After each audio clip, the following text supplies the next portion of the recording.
Hello అండి, welcome to నన్న special. Today special is lemon rice with చుక్కకూర పచ్చడి అండి.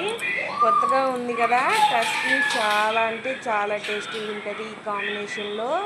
యాక్చువల్లీ మనము అందరం కూడా లెమన్ రైస్లో గోంగూర పచ్చడి చాలా బెస్ట్ కాంబినేషన్ కదా మన గోంగూర సైడ్. బట్ ఇది చూడండి, ఒక్కసారి కొత్తగా సేమ్ అదే టేస్ట్తో చాలా బాగుంటుంది. సో లెమన్ రైస్కి కావాల్సిన పదార్థాలు ఇవేనండి. వీళ్ళు 2 లెమన్స్ ఏవైతే ఉన్నాయో కట్ చేసుకొని సీడ్స్ తీసేసి రసం తీసుకున్నానండి ఒక బౌల్లోకి. దాంట్లో 1½ టేబుల్ స్పూన్ సాల్ట్ యాడ్ చేసుకున్నాను నేను. ఇది కొంచెం స్పూన్తో తిప్పేసుకోండి, లేదా ఇలా చేత్తో చిన్నగా తిప్పేసేసుకోండి, సాల్ట్ అంతా కరిగిపోతుంది. సో కావాల్సిన పదార్థాలు చూసారు కదా, 1 కప్పు పల్లీలు, 2 టేబుల్ స్పూన్ పచ్చెనగపప్పు, జీలకర్ర, ఆవాలు, ఎండుమిర్చి, నిమ్మరసము, పసుపు, సాల్ట్ ఇవేనండి. ఒక బౌల్లో పల్లీలు తీసుకున్నాం కదా, అవి నీట్గా 3 టేబుల్ స్పూన్ ఆయిల్ హీట్ చేసుకొని ఒక ప్యాన్లో దాంట్లో ఫ్రై చేసేసుకుంటున్నానండి. చూసారు కదా, పల్లీలు ఎప్పుడైనా కూడా మీడియం ఫ్లేమ్లోనే పెట్టుకొని ఫ్రై చేసుకోవాలండి. అప్పుడే గింజ లోపల వరకు ఫ్రై అవుతుంది, చాలా టేస్ట్గా ఉంటుంది తినేటప్పుడు. సో ఇలా నీట్గా ఫ్రై అయ్యాక తీసేసుకుందాం పల్లీలన్నీ కూడా. లెమన్ రైస్ చాలా ఈజీ కదండి, వంట రాని వాళ్ళు కూడా చేసేయచ్చు, ఎంత ఈజీయో కదా. సో ఇలా పల్లీలన్నీ తీసేసుకుందాము.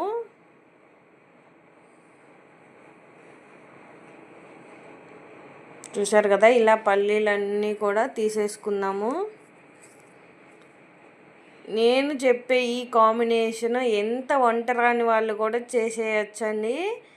సో చుక్కకూర పచ్చడి కూడా చాలా ఈజీ అండి, చాలా ఈజీ ప్రాసెస్లోనే నేను చెప్తున్నాను. ఈజీ వేలో కూడా, 2 కూడా చాలా ఈజీ వేలో చెప్తున్నాను నేను. సో ప్రతి ఒక్కరు ట్రై చేయొచ్చు, వంట రాని వాళ్ళు, బ్యాచిలర్స్ అందరూ కూడా ట్రై చేయొచ్చు. సో ఇలా 2 ఫ్రై చేసి ఒక బౌల్లోకి తీసుకున్నాను నేను. ఇప్పుడు తాలింపు పెట్టేద్దాము లెమన్ రైస్కి. సో తాలింపు దినుసులు ఏమైతే తీసుకున్నానో అవి ఫ్రై చేసుకున్నాము. పచ్చెనగపప్పు కొంచెం ఎక్కువ ఎందుకు తీసుకున్నానంటే దీనివల్ల లెమన్ రైస్ చాలా టేస్ట్గా ఉంటుందండి. చూసారు కదా, ఇలా ఫ్రై చేసేసుకున్నాము అన్నీ కూడా.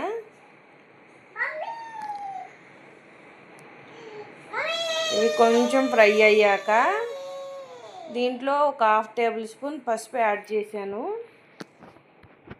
అది కొంచెం ఫ్రై అయ్యాక చూసారు కదా, ఇలా పసుపు కూడా కొంచెం ఫ్రై అవనిద్దాము.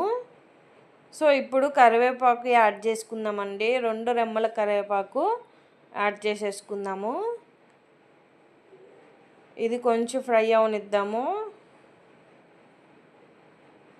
సో స్టవ్ ఆఫ్ చేసేసుకుందాం, అయిపోయిందండి తాలింపు లెమన్ రైస్కి. సో ఇప్పుడు నేను 1½ గ్లాస్ రైస్ కుక్ చేసి పెట్టుకున్నాను. దాంట్లో ఈ లెమన్ జ్యూస్ యాడ్ చేసుకున్నాను. సో ఇలా కలిపేసుకుందాం రైస్ అంతా లెమన్ జ్యూస్ పట్టేలాగా. ఇప్పుడు మా తాలింపు ఏదైతే ఉందో అది యాడ్ చేసి కలిపేస్తున్నానండి. ఇలా లెమన్ రైస్లో సాల్ట్ వేసి యాడ్ చేసుకోవటం వల్ల లెమన్ జ్యూస్ అనేది చేదెక్కదు, ప్లస్ సాల్ట్ అనేది రైస్కి ఈజీగా పడుతుందండి. సో ఇలా తాలింపు కూడా యాడ్ చేసుకొని నీట్గా కలిపేసుకుందాం కదా. అయిపోయిందండి ఇంకా ఆల్మోస్ట్. లెమన్ రైస్ చాలా ఈజీ కదా, అందరూ కూడా చేసేసుకోవచ్చు, మగవాళ్ళు కూడా ఈజీగా చేసేస్తారు. సో ఇప్పుడు పల్లీలు, ఎండుమిర్చి పెట్టుకున్నాం కదా, అవి కూడా యాడ్ చేసి కలిపేసుకున్నానండి కదా. ఇలా పల్లీలు, ఎండుమిర్చి కూడా మిక్స్ చేసేసుకుందాము. సో అయిపోయిందండి, లెమన్ రైస్ ఈజ్ కంప్లీటెడ్. ఈ స్టేజ్లోనే ఉప్పు సరి చూసుకొని యాడ్ చేసుకునండి. ఇప్పుడు చుక్కకూర అన్నాను కదా, అది సేమ్ పాలకూర లాగే ఉంటుంది కదా చుక్కకూర.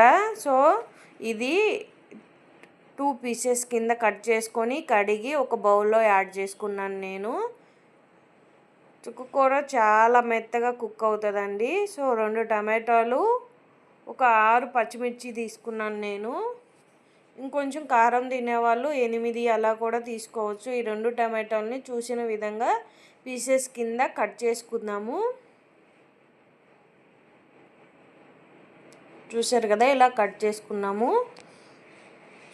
గోంగూర అనే కొంతమంది హెల్త్ పరంగా అవాయిడ్ చేస్తారు కదా, సో వాళ్ళు ఇలా చుక్కకూరతో ట్రై చేయండి.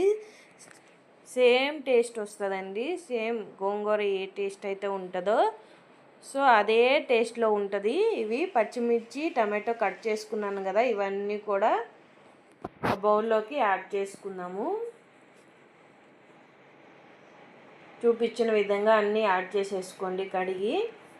దీనిలో తగినంత సాల్ట్ యాడ్ చేసుకున్నాము. నాకు 1½ టేబుల్ స్పూన్ పట్టిందండి. నేను 5 కట్టలు తీసుకున్నాను. చిన్న చిన్న సైజు వేనండి. మీరు కొంచెం పెద్ద సైజు అయితే 3 తీసుకోవచ్చు, పెద్ద సైజులోవి చుక్కకూర. సో ఇలా కొంచెం వాటర్ పోసేసుకుందాము. వాటర్ ఎక్కువ కూడా అవసరం లేదండి, త్వరగా కుక్ అవుతుంది చుక్కకూర. కొంచెం యాడ్ చేసుకుంటే చాలు టమాటాలు మగ్గేదానికి. కడిగాము కదా ఆల్రెడీ, కొంచెం వాటర్లోనే ఉంటుంది. సో ఇలా మెత్తగా వాటర్ అంతా ఇనిగిపోయేలాగా కొంచెం వాటర్ ఉండేలాగా ఇలా కుక్ చేసుకొని దింపేసుకొని పప్పు గుత్తి ఉంటుంది కదండి, అది పెట్టేసుకొని ఇలా రుబ్బేసుకోండి నీట్గా. మెత్తగా మ్యాష్ అయిపోతుంది చుక్కకూర. ఒక్క మంటకే మెత్తగా అయిపోతుందండి. కొంచెం టమాటాలు మగ్గే వరకు ఉంచేసి ఇలా నీట్గా రుబ్బు పక్కన పెట్టేసుకోండి. దీన్ని తాలింపు పెట్టుకుందామండి ఇప్పుడు మనము. సో అయిపోయింది చుక్కకూర పచ్చడి కూడా. చూసారు కదా ఎంత ఈజీనో. బ్యాచులర్స్ కూడా ఈజీగా అంతా కూడా 5 మినిట్స్లో కంప్లీట్ అయిపోతాయి. పచ్చడి అండ్ లెమన్ రైస్ రెండు కూడా అంత ఈజీ. సో ఒక ఆనియన్ నేను ఇలా పొడవుగా కట్ చేసి పెట్టుకున్నానండి, అది యాడ్ చేశాను. తాలింపు దినుసులు ఏవైతే ఉంటాయో అవి కూడా యాడ్ చేసుకున్నాను. ఇవి గోల్డెన్ బ్రౌన్ కలర్ వచ్చే వరకు ఫ్రై చేసుకున్నాము. 2 ఎండుమిర్చి ఇలా ముక్కలు చేసి వేసుకున్నానండి. దీంట్లో 2 రెమ్మల కరివేపాకు యాడ్ చేసుకున్నాము. అంతా కూడా నీట్గా ఫ్రై అవనిద్దాము. చూసారు కదా ఇలా ఫ్రై చేసేసుకున్నాము. డెడ్ ఈజీ కదండి అందరికి కూడా. ఈ చుక్కకూర పచ్చడి కానీ లెమన్ రైస్ కానీ కాంబినేషన్ కూడా ఎక్సలెంట్గా ఉంటుందండి. సో ఇలా ట్రై చేయండి అందరు కూడా. ఎలా కుదిరిందో కమెంట్ చేయండి. సో ఇలా ఏదైతే రుబ్బు పెట్టుకున్నామో అది తాలింపులో యాడ్ చేసి కలిపేసుకోవటమేనండి. సో చుక్కకూర పచ్చడి కూడా అయిపోయిందండి, కంప్లీటెడ్. చూసారు కదా ఫైనల్లీ ఎలా ఉందో, ఎంత బాగుంటుందోనండి పులిహోరలోకి. సాల్ట్ మటుకు చాలా జాగ్రత్తగా యాడ్ చేసుకోండి. ఏ కర్రీనైనా కూడా సాల్టే హైలైట్ చేస్తారు కదా. సో చూసారు కదా ఎంత కలర్ఫుల్గా ఉందో మన లెమన్ రైస్ విత్ చుక్కకూర పచ్చడి. మీరందరూ కూడా ట్రై చేయండి. ఎలా ఉందో కమెంట్ చేయండి. నా ఛానల్ని సబ్స్క్రైబ్ చేయండి, లైక్ చేయండి. నా ఛానల్ నేమ్ ఈజ్ నన్నం స్పెషల్.